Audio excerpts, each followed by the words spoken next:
Good, good afternoon, everyone. I'm Ranulf GOSS. I'm here to talk about the serious games in the Philippines. I'm currently the vice president of the Creative Economies Council of the Philippines, but I'm here on behalf of the Game Developers Association of the Philippines. Okay, so just a quick overview of the topics to be discussed in the presentation. I'll make it short. We have quick intro of GDAP. Who are we? What's it all about? Some serious games developed in the Philippines. The trust for the future. Pros and cons of game development. Just a quick overview, and how we plan to maximize serious games and what we see as future potential of serious games in the Philippines. So GDAP was actually founded in 2007. If you look at the logo, there's a very iconic character there, and we placed that just to showcase how, we have a long history of being immersed in games, and our interest in continuing to be part of the games industry. Our current president is Alvin Juban. It's a government-recognized industry association, meaning the government talks to us. If they have any Senate hearings regarding game development or creative industries, we're there. If there's a talk regarding incentives for tax, we're there. If there's some issues regarding the internet that needs to be discussed, we're there. So it's like we're like one of the favorites of the government right now. It has 36 companies, schools, and select individuals that are into game development. So we have core members, affiliates, which are the schools, and also specific individuals. We work closely with the International Game Developers Association, Manila chapter, and it's an extremely fun organization. Pizza and beer is the catchphrase for our organization. And our slogan for the year is actually "Games are more fun under 3 stars in the sun." 3 stars in the sun is part of our flag. So it's like we're very patriotic, and we're more than proud that we do game development, and we're proud that it's being done in the Philippines. Okay, some serious games I will highlight in the presentation. We have cultural learning and tourism game, religious advocacy. I'm sure not a lot of you would be aware that actually you can use games to promote religion. We have a stock trading game and games for special needs children. Okay, this is the game that is in the cultural learning and tourism category. It's like Jeepney ni Jan Jan. Jeepney is actually a vehicle in the Philippines, and it's normally very colorful. And this game is actually like it's like a tourism game in the sense that you can see the different parts of the Philippines. This is actually commissioned by an agency of the government, and it took a while to develop, and they had lots of material to cover. But after that, they were able to launch this. As you can see, in the Filipino tradition, we're very colorful. We have lots of blues, reds, and yellow as being part of the colors of our flag. It's actually like a combination of different mini games. So it includes puzzle games. Like there's a building there, like an old building, historical building. Then you need to do the puzzle. There's even decorate your own bungalow, and even there's like a dance type game. Of course, it's a Filipino traditional song or music.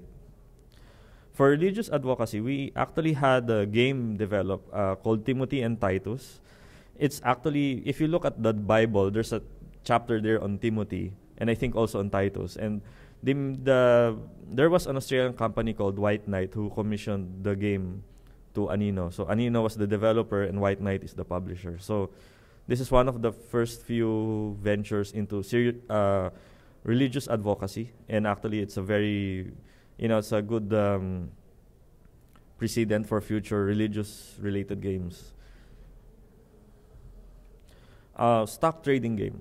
We actually have, well, it's not as, some people call it a game, but it's actually very business type game, in the sense that this game is more of a simulation, but they call it a game in the Philippine Stock Exchange. In fact, this game gets data directly from the Philippine Stock Exchange. They actually provide the data to the website, and every day you can see how, if you virtually invested in the stocks, how well it's doing.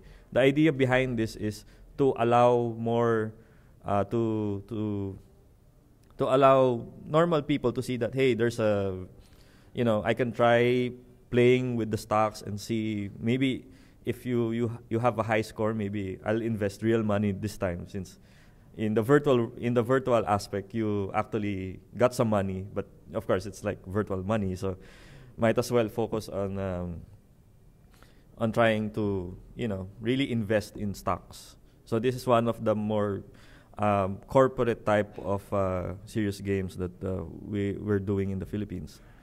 We have games for special needs children. Actually, this is spread by M. Sadural and M. Carion, Manta Sadural and Mario Carion. It's speech and phoneme recognition as an educational aid for the deaf and hearing impaired. It's a serious game, PC-based, and it's presented recently in the 9th International Conference on Disability, Virtual Reality, and Associated Technologies. It was in Paris, France, and it is to be presented in Games for Health Europe, which is in Amsterdam this year. Okay, so you can see we have some serious games being developed, but where are we headed? Here's the list of potentials that we have in terms of serious game. E-learning games. Actually, Philippines is, I think, one of the 2 countries left that hasn't implemented K-12. So when people talk about K-12, we're not there yet. But because we're shifting to K-12, there's a huge gap in terms of teachers and also in terms of learning materials. And this can be a big market, in the sense that schools would, rather than hiring teachers or like balance things out, not just hire exactly the right full have this faculty staff full, they would actually put more e-learning games into the system. So e-learning games will need to fit into the K-12 for sure, and the gaps in the years, since we'll add 2 more years in our educational system, we need to fill that up with teachers, with classrooms, and hopefully with e-learning games as well. And of course, the Philippines, even though we were a mobile, we're really popular because of our mobile penetration. Of course, the schools would want it PC-based. And of course, we have student and teacher modules. Peace advocacy games. We're really into peace and harmony between the different cultures.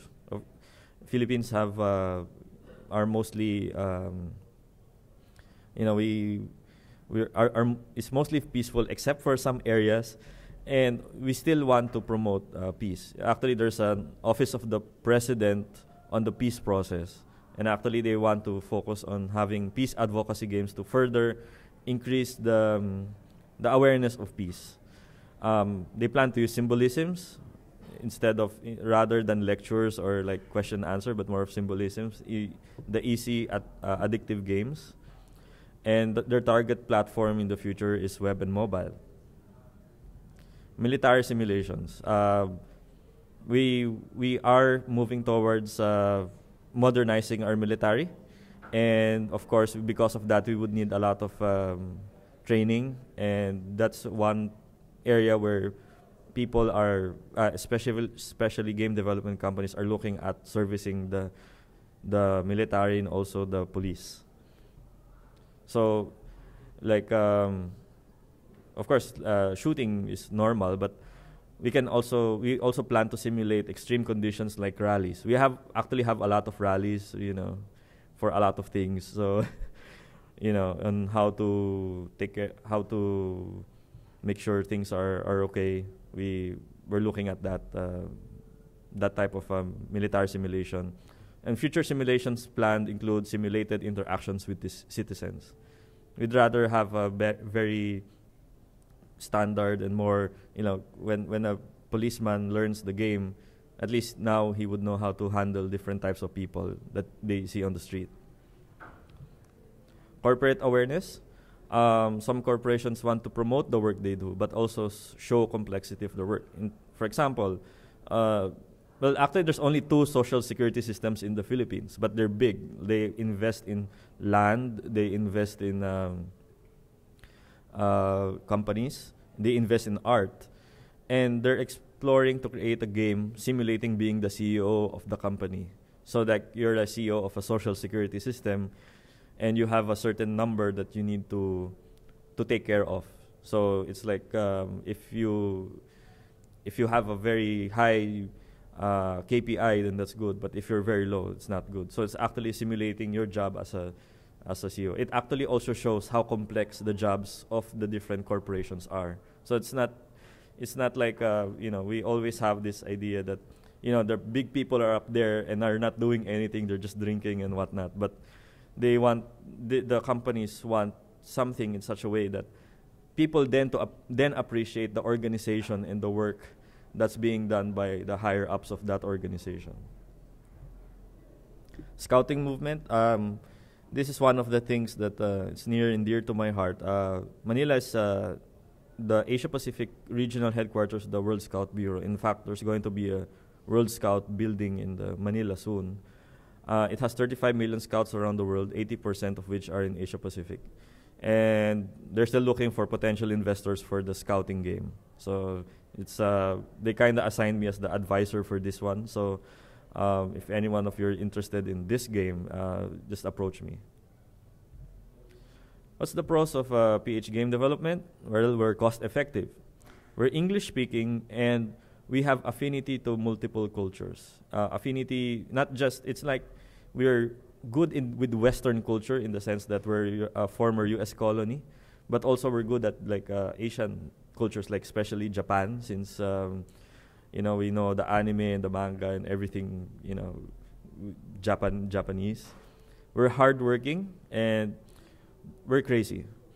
People think out of the box and are ingenious. Like, if you look at the Jeep a while ago, it's like it was a Jeep for the World War II, and there were a lot of those left after the war. So they decided, let's make it into a transport. That's why we have the Jeep now. So it's like we're kind of like MacGyver, some of you know that, the TV series.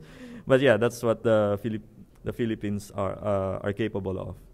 The cons, we have more artist designers than developers, so we're a bit more diverse, and of course we have different types of artists. Business infrastructure still catching up compared to other countries, and legislation affecting game development and creative industries are just being implemented now. So hopefully that gets ironed out more in the next few years. Maximizing serious games in the Philippines. How we plan to penetrate and after promote serious games. We focus on mobile. Use the camera if possible, because it's like the Mosquito game shown a while ago. It's like that's one of the big game hits in the Philippines, and I think we're really into, actually, believe it or not, we're really into the anti-dengue campaigns right now because a lot of people get sick because of dengue. So I think if we're going to do a game now on health, on awareness of health, actually mosquito game, but just repackage it in such a way that it gives more focus on how to prevent mosquitoes from flying around, would actually be a good game. Focus on social interaction. This is important. It's not just chatting, but it's like bringing your friends into a team and doing certain activities together inside the game is very good. Leverage existing platforms. Actually, the famous right now in the Philippines is Facebook, Twitter, Plurk, etc. So person in the Philippines would have sometimes multiple Facebook, multiple Twitter, multiple Plurk accounts, and we need to get data from these entities and use it in the game. And of course, we need to have more success stories and more viral games. It will be better. Future of serious games, where we're headed, the government agencies and corporations will be more aware and start commissioning serious games. They're not aware of the development of other countries, but once they're aware of something local and something that's growing, then they're going to be more receptive to the idea of exploring and in fact commissioning games. Advertising agencies are actually commissioning game developers to develop advert games already. And the funny part is the advertising agencies, the games are to be published abroad, not here. So hopefully that actually becomes more local here in the Philippines. And augmented reality is the next big trend, especially for tourism. Where in the Philippines, we're really gung-ho with tourism, and I think augmented reality is really the wave of the future with regards to serious games in the Philippines.